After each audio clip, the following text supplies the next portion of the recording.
자, 정당 지지율. 네. 이게 처음에 문재인 대선으로 갈 때 별 관심이 없는 줄 알았어요. 그리고 사람들이 이렇게 뜨겁게 관심을 끌어올릴 줄 몰랐죠. 대선 주자 지지율이요. 예. 네네. 어떻게 되고 있나요, 지금 현황이? 지난 4월 4일 각 당, 공이 5당의 대선 주자가 확정이 됐습니다. 그렇죠. 월요일 날 문재인, 화요일 날 안철수. 네, 그렇습니다. 그래서 5당 주자들이 확정이 됐죠. 확정된 이후에 실시된 각종 여론조사에서 다자 구도 속 양강 체제로 굳어지는 양상으로 가고 있습니다. 문재인 후보가 대체로 오차 범위 내에서 안철수 후보를 앞서는 걸로 다자 대결 구도 여론조사에서 나타나고 있고요.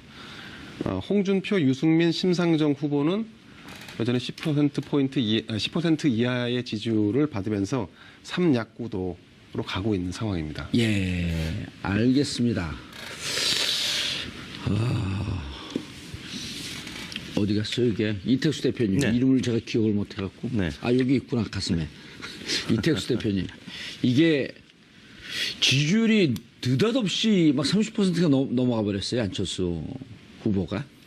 각 당의 경선이 이제 끝나면서 예. 특히 이제 민주당의 경우에는 안희정 지사, 그다음에 이재명 시장을 지지했던 지지층이 문재인 후보 쪽으로 흡수되지 못하고 경선 후유증이죠.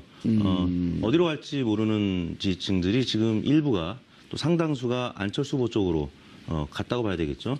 과거에 반기문을 지지했던, 그리고 예. 황교안을 지지했던, 그리고 그다음에는 안희정을 지지했던 지지층들, 그러니까 중도 성향의 혹은 뭐 보수 성향의 유권자들이 지금 안철수 후보 쪽으로 상당히 쏠림 현상이 나타나고 있고요. 예, 돌고 도는 지지율이네요, 그거는. 그렇죠.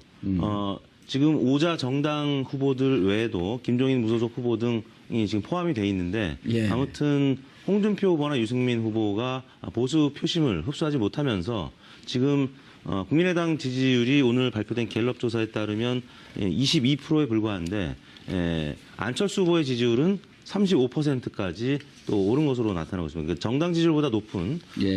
후보가 어떻게 보면 지금 안철수 후보가 유일한데 이제 이게 과연 거품이냐 아니면 계속될 예. 지지율이냐 이거는 여러 전문가들 사이에 논란이 있는데요. 예. 일단 처음에 이제 발표된 일부 조사기관들이 양자구도에서 안철수 후보가 문재인 후보를 앞서면서 예. 여론조사 공정성 논란도 있었습니다만 그럼 이후에 발표된 여러 조사 결과들이 리얼미터를 제외하고는 양자구도에서도 안철수 후보가 문재인 후보를 앞서는 결과들이 나왔기 때문에 실제 안철수 후보의 상승세는 부인할 수 없는 것이다. 다만 어느 정도 견고하고 유지될 것이냐 그것이 이제 앞으로 관전 포인트라고 할 수 있겠습니다. 예.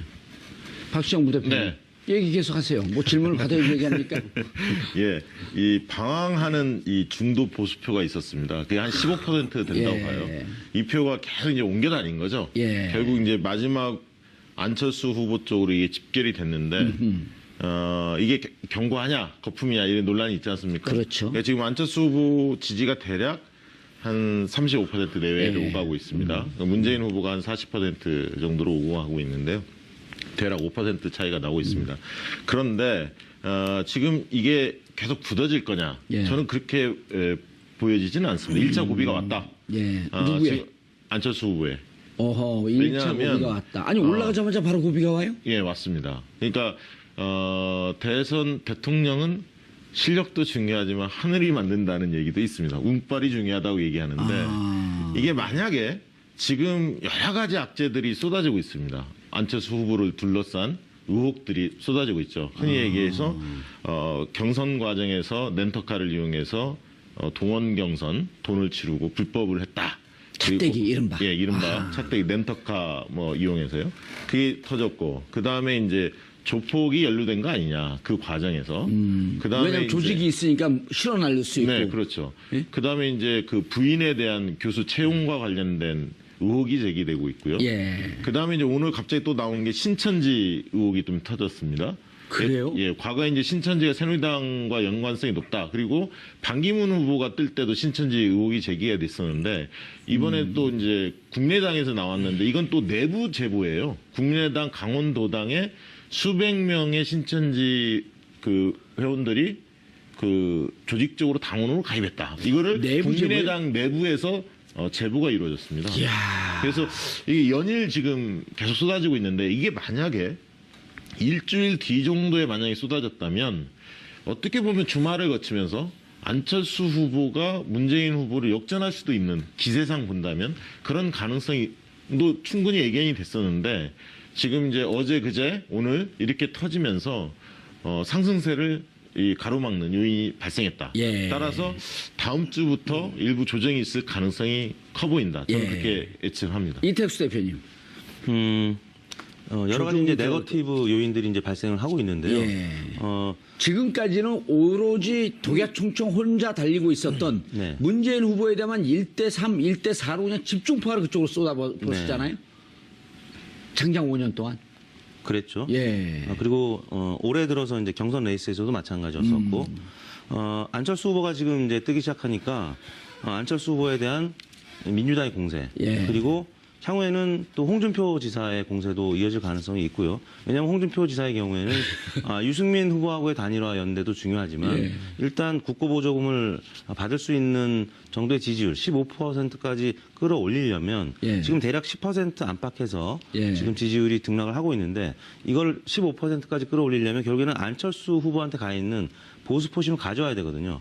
근데 안철수 후보에 대한 공세가 지금 아직 홍준표 후보 입장에서는 본격적으로 이루어지지 않았습니다. 지금까지는 문재인 후보나 아니면 유승민 후보하고의 이제 관계가 더 중요하다고 봤기 때문에 근데 지금은 안철수 후보가 일주일 사이에 너무 올라갔기 때문에 예. 안철수 후보에 대한 공세를 홍준표 후보가 이제 본격적으로 하기 시작하게 되면 할 거로 보세요. 홍준표 후보가 뭐 지난 며칠 전에도 이제 방송에서 손석희 앵커하고 설전이 있지 않았습니까? 예. 보통 독설가가 아니지 않습니까? 여느 선거에서 여느 후보들의 TV 토론이면 사실 TV 토론이 크게 영향을 미치지 못해왔던 건 사실인데 왜냐하면 TV 토론이 표심의 강화 효과라고 기존의 지지를 더 강화시키는 효과가 더 많다라고들 전문가들이 얘기하거든요. 표심을 변화시키는 효과보다는. 그렇지만 홍준표 지사가 포함된 TV 토론은 저는 다르다고 봅니다. 홍준표 지사는 한번 물면 잘 놓지 않는 파이터이기 오케이요? 때문에 무슨 물개. 안철수 후보를 집중 공략할 가능성이 있습니다. 있다. 네, 일단 안철수 후보한테 가져올 표가 가장 많다고 홍준표 후보는 생각하고 있을 겁니다. 내 표 왜 가져갔어 당신? 네가 그렇죠. 왜 가져갔노? 네. 이러는 거 아니에요 지금? 특히 이제 TK, 예. 경상도 중에서도 TK에서는 홍준표 후보가 지금 TK 출신인데도 불구하고 지금 문재인 후보한테도 그동안에 많이 빼앗겼었는데 안철수 후보한테도 상당히 많이 지금 표가 가 있단 말이죠. 알겠습니다. 예. 일단 지금 홍준표 후보가 사실은 포문을 열었어요. 뭐라고 열었냐면 상황 정치를 박지원이 할 거다. 안철수가 집권을 하면 이렇게 표현을 하면서 안철수 후보를 조종하는 사람이 바로 박지원 대표다. 그래서 박지원 대표가 만약에 안철수 후보가 집권을 한다면 그 각본에 박지원 대표의 각본에 춤추는 인형에 불과하다. 이렇게 한마디로 규정을 했거든요. 최순실과 박근혜를 떠올리게 하는 묘한 그렇죠. 이제 이게 대결을 시켰네요. 대구 경북이나 영남권에서 박지원 대표에 대한 호감도가 별로 높지 않지 않습니까? 그리고 이제 지역 정당에 대한 호남 정당에 대한 거부감이 있는 건 사실이거든요. 그래서 그동안에 문재인 때리기에 집중하다가 지금은 이제 안철수 쪽에 가 있는 이 보수표를 빨리 좀 뺏어와야겠다. 예. 이런 쪽으로 전략이 좀 수정되는 것 같고요. 제가 볼 때는 이제 10일 이후에 9일까지는 지금 공무원 신분입니다. 도지사직을 유지하고 있기 때문에 10일이 되면 이제 선거운동 본격적으로 할 것 같아요. 아니 그 도지사 아직까지 하고 있어요? 빨리 좀 그렇습니다. 놔야지 이제 후보 됐으면. 예. 9일까지 버티겠다고 이야기를 하고 있으니까요. 10일이 되면 다음 주 월요일 아닙니까? 월요일부터 이제 본격적으로 할 것 같은데 예를 들면 이제 지금까지 안철수 후보가 문재인 후보한테 TV 토론 맞짱 토론하자 이렇게 좀 공세적으로 나왔거든요. 아마 홍준표 후보가 이렇게 이야기할 가능성도 있습니다. 2, 3위전을 맞짱 토론 나랑 하자. 안철수 후보한테 예. 이렇게 도전적으로 이야기하면서 누가 보수의 대표냐 이거 먼저 결정하고 예. 그리고 저쪽 진보 진영하고 한판 붙자. 네, 원래는 보수와 진보의 진영의 대표 주자끼리 싸우자, 본당끼리 싸워야 하는 거 아니냐? 아류는 아니다. 그래서 바른정당하고 국민의당을 이렇게 좀 터부시했는데 지금 이제 안철수 후보가 확 뜨니까 이제 전략을 좀 수정한 것 같습니다. 알겠습니다. 할 얘기 없어요. 아까 뭐 일부에서 날라다니더니. 일본은 아주 중차대한 사안이었지 않습니까? 예. 물론 이 사안도 이거는 중요하긴 하지만 그러면 소차대한 사안이 이거는? 고차대한 사안입니다. 네. 저도 안철수 후보가 워낙 빠르게 지지율을 치고 올라왔기 때문에 좀 불안하죠 그러면은. 네, 불안하죠. 그리고 이 안철수 후보에게 가 있는 표를 잘 보면 아까 말씀하신 대로 반기문 전 총장에게 갔다가 또 황교안 전 권한대행에게 현 대통령 권한대행에게 갔다가 그다음에 안희정에 갔다가 또 이거 온 거지 않습니까? 예. 이게 고착화되기 위해서는 상당한 시간이 사실 안철수 후보에겐 필요한 건데요. 지금 그 시간을 갖기도 전에 벌써 치고 들어온 거지 않습니까? 왜냐하면 상대적으로 볼 때 자유한국당이나 바른정당에서는 상황을 놓고 보니 문재인 후보가 가지고 있는 표는 아무리 두드려도 나에게 올 표가 아니라는 것은 명확해 보이는데. 홍준표 지사 입장에서. 그렇죠. 근데 상대적으로 안철수 후보를 예컨대 공략했을 때는 그 표가 나에게 올 것이 분명해 보이는 상황이 됐거든요. 예. 그러니까 지금 상황에서는 이제는 안철수 후보에 대한 그들 표현으로 하면 검증인 거고 우리가 보는 시각에서 본다면 네거티브가 시작된 거죠. 예, 알겠습니다. 이 대표님, 이게 네. 여론조사가 말이죠. 예. 정말 중요하고 재밌다라고 하는 이 화제를 이 방송계로 끌고 나온 최초의 인물이에요, 제가. 아, 아무도 그렇습니까? 인정 안 합니다. 인정하십니까? 하는 방송이 없어요, 일단. 아, 그런가요? 그럼요. 네. 두 분이 나왔고 본격적으로 여론조사 토론해 본 적이 있어요? 이걸 제가 자그마치 네. 2015년에 개인 방송에서 시작한 거예요. 네, 네. 알고 찍자. 왜냐면 국민들이 알고 찍어야지 네. 좋은 나라 만들고 내가 행복한 나라 만들거든요. 근데 요즘 이제 사람들이 이제서야 여론조사가 재밌다는 거예요. 아, 이제서야. 네. 2년. 이게 이렇게 일찍 태어나면 좀 불편해, 세상 살기가. 그때도 재미있어 했어요. 없었어요. 우리 박시영 부대표님 얘기할 땐 재밌어 했고요. 같이 패널로 나왔던 분이 얘기하면 재미없어 했어요. 그런데, 자, 이제, 재밌는 게 있어요. 여론조사를 보면 이게 과학처럼 보이거든요. 네. 실질적으로 과학적 흐름을 쫓아가는 거 아닌가요? 아니면 흐름을 과학화시켰든지. 네. 안희정 지사와 이재명 시장한테 갔던 네. 이 지지가 도대체 같은 정당인데 문한테 왜 안 오냐? 네. 이거 보통 사람들은 대충 얘기를 해도 궁금한 게 많은 거예요.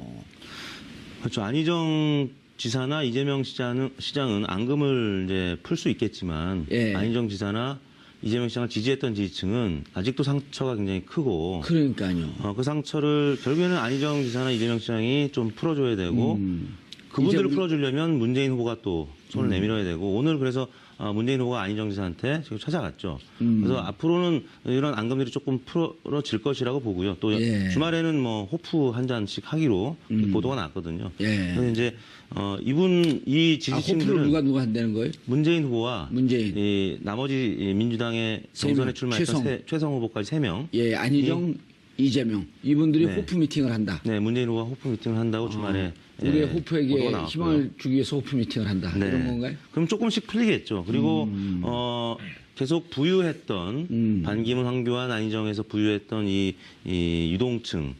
그래서 이제 고정 지지층이라고 아직은 볼 수가 없다라는 얘기이기 때문에 당내에서 그러니까 민주당 당내에서는 이거는 질소과자다 아니면 맥주 거품이다 계속 애써 이제 평가절하하고 있는데 실제 좀 지금까지 부유해 왔기 때문에 과연 이 지지층들이 문재인 홍준표 후보 쪽으로 다시 옮겨갈 가능성도 여전히 또 남아 있어서 예. 그래서 이제 문재인 후보 쪽에서는 평가절하하는 것인데요. 지금 저희가 이제 여론조사 결과들을 일제히 보면은 공통적으로 나타나는 것이 뭐냐면 예. 비문 단일화에 대해서 찬반을 물어보면 반대가 한 50%가량 일제히 이거는 거의 동일하게 나타나는 비문 사실. 단일화라고 하면 문재인을 제외한 네. 나머지 후보들이 약 한 명 후보로 내갖고 1대1 구도로 만들자. 그렇죠. 그러니까 안철수 대 문재인 대결 구도하면 안철수가 높게 나오는 조사 결과들이 나오고는 있습니다만 비문 단일화에 대한 질문을 하면 반대 의견이 50%가 반대. 50%를 상회하거나 뭐 50%에 근접한 이유는 뭡니까? 왜 명분이 반대는? 없다는 거죠. 왜냐하면 이번 뭐 잡탕 만드는 거냐?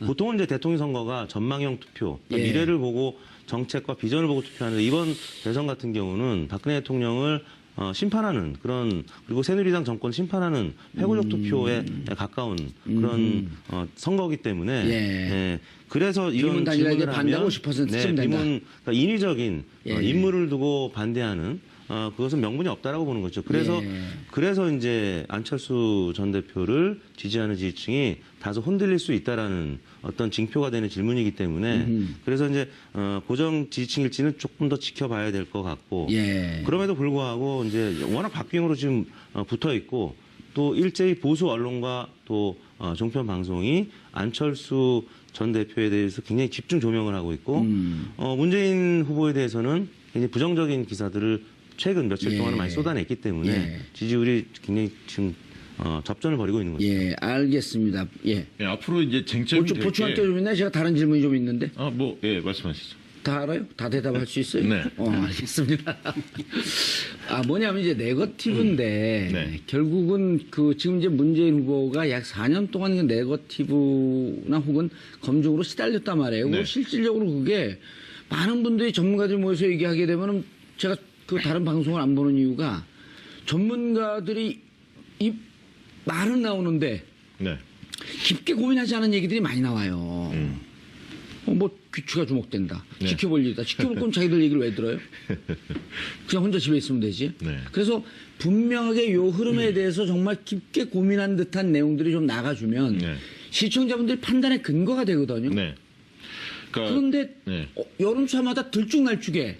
그래서 제가 궁금한 게 네거티브도 네거티브에 대한 거 궁금한 게 하나 있고 여론조사 기관들이 뭔가 여론을 추적하면서 분석하는 게 아니라 여론을 만들려고 장난치는 거 아닌가 하는 생각도 들어갔고 여론조사 이 회사들 네. 관리하는 법 좀 만들었으면 좋겠어. 그런 그 선관위에서 이제 그런 규제들이 강화되고 있습니다. 이제 그래요? 등록제를 하겠다라고 예. 나서고 있는데요.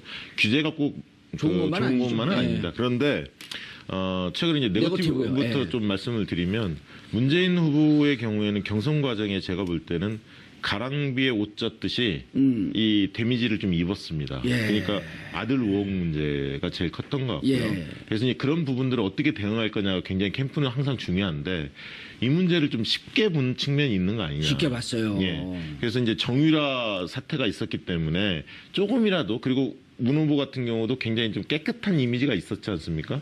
그렇기 때문에 진위 공방 문제에 대해서 본인들은 과거 10년 전에 일어났던 일이고 과거 2012년에도 충분히 해명했다 이렇게 이야기를 하지만 고마워요. 그거를 다 기억하는 유권자가 얼마나 있겠습니까? 제가 보기엔요. 예. 그거 정확히 아는 사람은 2, 3%밖에 안 됩니다. 예.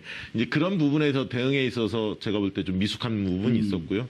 그다음에 이제 이재명 그 후보하고 경선 과정에서 이제 그 재벌 개혁 문제라든가 여러 가지 이 논쟁을 벌이면서 예. 좀 선명한 자기 입장들을 내보이지 못하면서 그리고 몇 가지 또 실수들도 좀 있었죠. 예를 들면 전단 표창 문제 또 인사 잡음도 좀 있지 않았습니까? 영입 인사 관련해서 그런 것들이 조금씩 잡매들을 막기 시작해서 이미지가 과거보다 조금 후퇴했다. 저는 이제 그렇게 좀 보여지고요. 이미지가 후퇴했다. 예. 좋은 포인트인데. 그래서 이제 문 후보 같은 경우는 그 경선 과정에서 아까 있던 앙금 때문에 아직 다 붙지 못하는 이재명, 안희정 지사의 지지층이 있는데 저는 안희정 지사의 지지층은 쉽게 많이 붙을 수 없는 구조입니다. 그건 아까 얘기했듯이 무지개 연합의 성격을 띠는 지지층이었거든요. 보수, 중도, 뭐 진보가 같이 망라돼 있었기 때문에 경선이 끝나고 하나로 모여지기는 어렵고요. 다만 이제 이재명 시장의 지지층은 상당 부분 끌어들일 수 있는 표거든요. 그래서 이제 그것은 담대한 비전, 세상을 바꾸겠다. 이런 부분들에 대해서 문재인 후보가 향후 캠페인을 어떻게 해나가냐에 따라서 올 수 있는 부분들이 분명히 여지는 있다. 예. 그렇게 보여지고요. 그다음에 이제 앞으로 이 부분에 있어서 이제 아까 이제 여론조사 기관이 이런 걸 좀 만들어내가는 거 아니냐. 그런 느낌 많이 들어요. 근데 제가 볼 때 2007 거꾸로 언론사가 더 큰 것 같습니다. 제가 볼 땐 여론조사 기관은 자체적으로 조사해서 발표하는 게 별로 없습니다. 다 언론사의 의뢰를 받아서 발표하기 때문에 최근에 이제 논란이 됐던 내일신문 같은 경우도 디오피니언 조사 같은 경우 논란이 좀 되지 않았습니까? 이제 그런 조사의 경우에서도 저희가 볼 때는 문제가 좀 있었다라고 보여집니다. 과거에 6, 7년 전에 주로 사용했던 유선 전화할 때 KT 등재 DB를 사용했는데 그 뒤는 다 RDD로 바뀌어가고 있었거든요. 근데 그게 무슨 과거의 말인지 방식을 몰라요. 좀 예. 고집을 해서 내일 신문에서 조사한 게 1대1 구도에서 안철수가 이기는 거로 나왔잖아요. 그렇죠. 안철수 후보가. 그게 네. 무슨 방식으로 했다고요? KT 등재 DB라고 유선 조사를 40%를 섞었는데 유선 전화로. 예, 그다음에 예. 인터넷 조사를 60% 섞었는데 예. 이 40% 유선 전화 조사가 2010년 이후에는 다 임의 전화 걸기라는 방식인 RDD 방식으로 바뀌었거든요. 예. 모든 언론사들이. 예. 근데 과거의 방식으로 하다 보니까 과거의 방식은 어떤 방식이었는데요? 그 KT 등재 DB라 해서 인명부 전화번호부에 있는 사람들만 대상으로 조사하는 거죠. 근데 비등재 가구가 굉장히 많아졌거든요. 그냥 무작위로 돌렸어야 되는데 그렇습니다. 그 KT 등재된 번호만 갖고 하다 보니까 예, 그러니까 이제 민주당 지지도 자체가 그 당시에 3월, 4월 달에 조사한 걸 보면 다른 조사 기관에 비해서 한 15% 이상은 낮게 나오는 거죠. 내신문 조사가. 그럼 안철수 지지도 상대적으로 15% 정도 낮게 평가될 네. 수 있는 구조다. 그런 것들이 풍선 효과를 만든 측면도 분명히 있습니다. 예. 사실은 근데 언론의 문제 중에 예. 우리 김대용 기자가 몸담고 있는 조선일보는 어떤가요? 노코멘트 하겠습니다. 예. 코멘트 한번 조선일보는 최근 최근 들어서 들어서 여론조사를 발표한 게 없었기 때문에 굳이 이제 사례를 들 수는 없을 것 같고요. 예. 일단 내일신문 디오피니언 이 조사는 이제 2015년 11월부터 그 전에 RDD 방식으로 하다가 2015년 11월부터 KT 등재 방식. 네, KT 등재 그것도 2012년 이전에 발표된 전화번호부에서 왜 그렇게 하거든요. 바꿨죠? 그건 이제 비용의 문제일 것 같습니다. 왜냐하면 전화번호부 등재 가구로 조사를 하면 응답률이 20%가 넘게 나와요. 근데 그렇지 않은 경우는 10%대입니까? 10% 이상이 응답률이 높게 나오니까 아, 고의적으로 그렇게 한 건 아니고 비용 네, 때문에 비용 그랬을 절감 것이다. 때문에 아마 그렇게 한 것 같습니다. 두 번째는 인터넷 패널 조사도 비용이 ARS 조사만큼 비용이 저렴하거든요. 그러니까 내일신문은 비용 절감 차원에서 아마 이 방식을 쓴 것 같은데 그동안은 요즘 이 사실은 방식을 다른 여론조사 기관 안 쓴다는 거죠. 거의 안 쓰죠. 거의 안 씁니다. 거의 안 언론사에서 쓰고 쓰는 데는 없습니다. 등재 가구만 쓴 거는 유일하게 내일신문이 예. 그 거의 안 쓰는 게 아니라 아예 안 쓰는 거네요. 아예 안 쓰는 거죠. 문제는 이렇게 조사하면 어떻게 결과가 나온다는 거를 조사회사에 일하는 사람은 다 알고 있습니다. 그래요? 그래서 나름은 인터넷 대답을 패널 하세요. 조사. 대답을 하세요. 그래요, 안 그렇죠. 그래요? 등재 가구는 예. 저희 리얼미터도 일부가 반영이 돼 있습니다. 왜냐하면 등재 가구를 쓰는 유선전화 가구가 엄연히 있기 때문에 저희는 일부는 쓰지만. 한 뭐 10% 정도만 아마 등재 가구일 거예요. 근데 유선전화가 여기는 40%. 10%밖에 안 되고 그 중에서도 그러니까 저희는 한 5%밖에 안 되겠네요. 근데 이 등재 가구만 조사하면 안철수나 혹은 홍준표나 굉장히 높게 나옵니다. 보수 표심이 높게 나와요. 알겠습니다. 네. 예. 그렇기 때문에 이 방법을 쓴 거는 조금은 문제가 있는데 인터넷 패널 방식으로 이제 보완을 하려고 했던 거죠. 왜냐하면 인터넷 패널은 다소 또 진보적으로 나올 수 있기 때문에. 다만 인터넷 패널 조사는 무응답층이 많아서 또 민주당 지지율이 좀 낮게 나오는 경향이 있습니다. 예. 그러니까 여러모로 민주당 민주당이나 입장에서는 내일신문 민주당한테 조사가 좀 불리하니까 문제 제기를 할 수도 있는데 법적으로는 문제가 안 돼요. 알겠습니다. 네. 조선일보를 한번 슬쩍 치고 넘어가려고 했더니 조사를 안 했나 보네요. 요즘 회사가 좀 어려운가요? 경영 상태가? 아니 뭐 여론의 추이를 반영하는 거는 뭐 여타 언론사도 다 하고 예, TV 있고요. 조선 예. 또 최근에 곤혹한 사정도 경험을 했고 잘 모르시나요? 글쎄 뭐 금시초문입니다. 그냥 뭐 주간 조선이니까 잘 모르실 수도 있겠죠. 예, 아니 뭐 예, 금시초문입니다. 네. 자, 여론조사가요. 아까 이제 지금 네거티브 얘기하다 말았는데 네거티브하고 검증은 종이 한 장 차이예요. 보는 시각에 따라 다른 거겠죠. 예. 그런데 지금 이제 안철수 후보가 조폭 차떼기 문제. 조폭은 정확하게 하면 4개입니다. 네. 차떼기 문제. 그다음 조폭과 함께 사진 찍힌 문제. 그다음에 부인 대학교 교수로 채용되는 문제. 그다음 신천지 연루설. 이런 게 영향을 미칠까요? 그 안철수 후보에게는 적지 않은 영향을 미칠 것 같습니다. 오. 오히려 문재인 후보에게 그 들이댄 검증의 잣대보다 어떤 측면에서 보면 이게 더 약할 수도 있거든요. 뭐 예컨대 안철수 후보가 조폭을 동원했을 리는 만무한 일 예. 아니겠습니까? 상식적으로 볼 때. 그렇죠. 예. 그런데도 이렇게 이제 의혹이 제기되는 부분에서 사실 말끔히 털고 갈 수 있을 정도라면 지지층이 공고해서 그럴 리 없다라고 간주해버리면 내 지지층은 그냥 유지가 될 수 있는데 충성도에서 틀리다. 그렇죠. 이 충성도가 좀 낮기 때문에 충성도에서 사실은 다를 수 있다. 이런 것이 계속 추가될 때마다 아마 지금 차제에 실시되는 여론조사는 이런 것들이 계속 아마 굉장히 적지 않게 반영돼서 결과로 이어질 수가 있습니다. 그리고 또 한 가지 아까 예. 말씀하신 문 후보의 지지율이 정체돼 있는 부분, 예. 저는 좀 다르게 생각하는데 그 유권자들이 어떤 선거의 독주에 대한 일종의 저항이랄까 거부감 같은 게 있거든요. 또 우리 네. 대한민국 사람처럼 이렇게 저항 정신이 강하고 머리 좋은 사람들은요.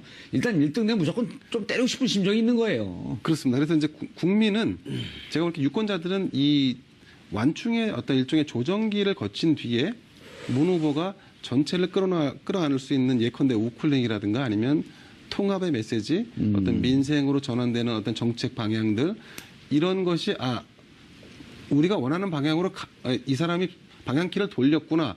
라고 하는 것이 느껴지면 사실은 다시. 아까 반영되지 않았던 이재명, 안희정의 표가 다시 이쪽으로 갈 가능성이 높다. 그건 아마 시간이 많이 걸리진 않을 겁니다. 네, 알겠습니다. 저도 그 문제 하나 말씀드리면 지금까지 이제 문재인 후보 측에서는 적폐청산을 많이 강조했지 않습니까? 예, 적폐청산. 예, 그러니까 과거 한마디로 얘기하면 부정부패 뭐 이런 거죠. 예, 부조리 뭐 이런 것들 그것을 개혁 대통령이라고 볼 수도 있지 않습니까? 그 컨셉을 하나 가져갔었고 그다음에 이제 일자리 대통령이라는 얘기를 했었습니다. 그래서 예. 이제 공공 분야 81개 1만 개 뭐 일자리 만들겠다 이런 얘기를 했는데요.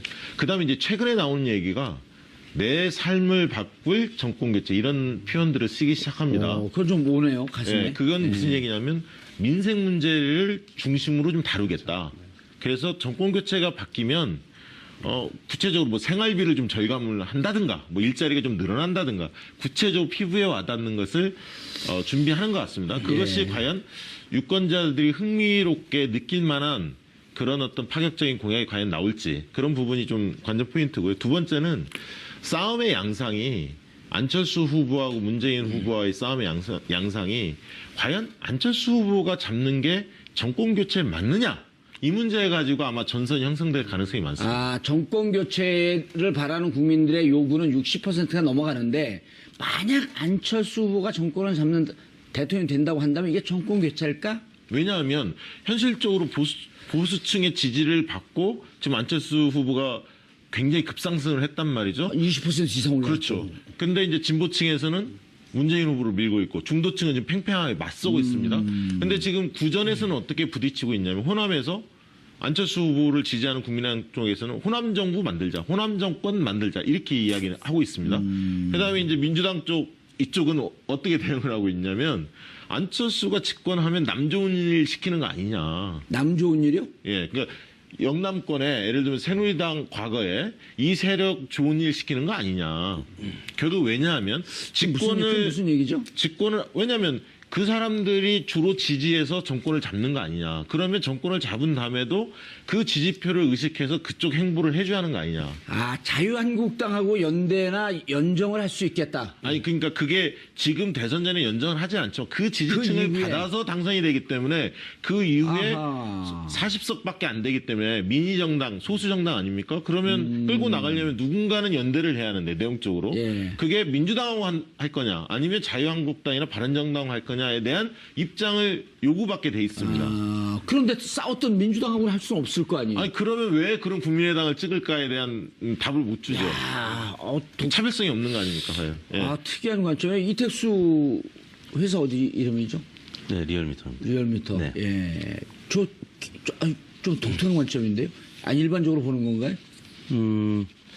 글쎄요, 이제 동의할 수 없나요? 일부 동의하고 예. 또 뭐 일부 이견이 있는데 그럼 다 동의하면 둘 중에 한 분만 나오면 되지 뭐. 예. 아무튼 지금 5자 구도에서 3자 구도로 넘어갈 때 혹은 4자 구도로 이제 각을 좀 달리해서 조사를 해봤을 때 그저께 발표됐던 YTN 조사를 보면은 홍준표 지사가 있는 구도에서만 안철수 후보가 문재인 후보를 이기지 못하는, 그러니까 5자에서는 물론 이제 문재인 후보가 앞서지만 앞서고. 4자, 3자로 내려가면서 안철수 후보가 올라가는데 홍준표 지사가 있는 구도에서는 안철수 후보가 문재인 절대 못 후보를 이긴다. 이기지 못하는 걸로 나오거든요. 묘한 구도네요. 네, 최근까지는 이제 홍준표 후보가 지지율이 이제 답보 상태였고 예. 오늘 오늘 심지어는 홍준표 후보가 한국갤럽에서 조사 결과를 발표하니까 한국갤럽 못 믿겠다고 아예 실명을 거론하면서 비판을 했어요. 왜 내가 7%밖에 안 되느냐. 지난주에 쿠키뉴스 조원 CNI에서는 내가 15%인가 10% 중반으로 나왔는데 내가 7%밖에 안 나와? 한국갤럽 못 믿어. 나 원래 안 믿었어. 이렇게 아예 인터뷰를 했습니다. 아주 재미있게. 이게 여론조사 방식에 따라서 달라지게 나옵니다. 예. 지지율이. 왜냐하면 한국갤럽은 무작위로 물어보는 식이라 그랬죠? 원래는 이제 보기 없이 물어봤는데 이번 조사에서는 이름은 호명을 했습니다. 아하. 그래서 이제 4%에서 7%까지는 뛰긴 뛰었습니다. 홍준표 예. 후보가. 그런데 ARS로 해보면 샤이 보수라는 사람들이 응답을 좀 합니다. 그래서 홍준표 지사가 10%를 넘어가요. 근데 전화 면접으로 상담원이 전화를 할 때는 좀 숨는 경향이 좀 있습니다. 여전히 우리가 보수를 찍었고 보수의 대통령이 탄핵된 거에 대해서 좀 부끄럽게 생각하는 분들이 직접 대면 여론조사를 하게 되면 답변을 안 하고 끊어버리는 경향이 있는데 네, 아니면 판단 유보처럼 잘 판단 모르겠다라고 유보처로 숨어버리는 잘 모르겠다고 숨어버리는데 실질적으로 ARS 자동 응답으로 네, 하게 되면 이거는 뭐 창피한 게 아니니까 그렇습니다. 그럴 때는 응답을 하는 경향이 있어서 여전히 차이 보수층은 존재하고 있다. 네, 마찬가지로 문재인 후보의 경우에도 예. 전화 면접 조사보다는 ARS 조사에 대체적으로 약간 더 높게 나오는 현상이 있습니다. 샤이 문재인이 또 약간 있는 거 아닌가 그런 생각이 제가 듭니다. 두 분 예. 전문가분 나오셨기 때문에 그 개인적인 궁금함이 있는데요. 예, 시간 없으니까 빨리 물어보셔야 돼요. 홍준표로 단일화된 상태에서 1대1 여론조사, 그러니까 홍준표 후보와 문재인 후보의 여론조사 이런 거는 원래 하지 않습니까? 그러니까 그것도 할 수가 있는데 홍준표 지사의 지지도가 어느 정도 올랐을 때는 그런 조사를 할 겁니다. 근데 지금 그러나 양강 예를 들면 한 쪽으로 20%를 육박한다든가 이러면 충분히 그 가능성도 있기 때문에 할 수 이게 있는데 중요한 지금이 포인트- 아니어서 중요한 예. 포인트라고 생각하는데 어쨌든 그 아까 말씀드린 대로 지지율이 다시 출렁거리고 있기 때문에 네. 지금 이제 문재인 후보가 다소 다음 주 되면 이제 지지율이 올라가고 안철수 후보가 조금 내려가는 현상이 이제 네. 나타날 걸로 예상이 되는데 그렇게 되면 우리가 죽었던 카드라고 생각하는 단일화라든가 아니면 연대가 그 불씨가 다시 살아날 수 있거든요. 그럼 살아난다는 전제 하에 볼 때 홍준표 후보나 유승민 후보로 단일화가 돼도 같은 거의 비등한 지지율이 나온다고 한다 그러면 그건 좀 양상이 좀 다른 게 전개될 수 있다라고 근데 보기 제가 때문에 아까 드린 이제 말씀을 말씀입니다. 드렸지만 이번 대선이 회고적 투표, 그러니까 박근혜 정부를 심판하는 심판. 투표이기 때문에 그리고 촛불이 예. 만들어낸 선거 아니에요. 네네. 그래서 홍준표, 유승민 두 후보는 사실 확장성이 굉장히 제한적이라는 거죠. 그래서 과거에 유사한 조사를 했을 때 격차가 좀 더 벌어졌었고 그럼에도 불구하고 홍준표 지사는 확장 가능성은 조금은 있습니다. 왜냐하면 한국당 지지율이 대략 10에서 15% 나오고 있는데 본인 지지율은 지금 7%, 9%로 예. 좀 줄어들어 있기 때문에 그리고 그 일부가 안철수 후보한테 가 있기 때문에 그런데 이제 홍준표 지사가 최근 들어서는 친박을 껴안기 시작했습니다. 친박 진영한테 러브콜을 보내고 박근혜 대통령한테도 좀 우호적인 지금 멘트를 하고 있기 때문에 그러면 이제 10에서 15%로 조금 확장할 수 있겠죠. 그러면 그 표는 어디서 오느냐? 안철수 후보 쪽에서 올 가능성이 문재인 후보 쪽에서 올 가능성보다 크기 때문에 예. 그렇다면 홍준표 지사가 예를 들어서 한 10에서 15% 사이의 지지율을 갖는다면 그러면 국고보조금 가질 수 있는 정도로 올라갈 수 있기 때문에 그때는- 그러면 이제 끝까지 완주할 가능성이 있는 거죠. 알겠습니다. 자, 매주 금요일 저희가 여론조사 전문가 모셔놓고 대선 국면 여론조사에 대해서 분석을 해봅니다.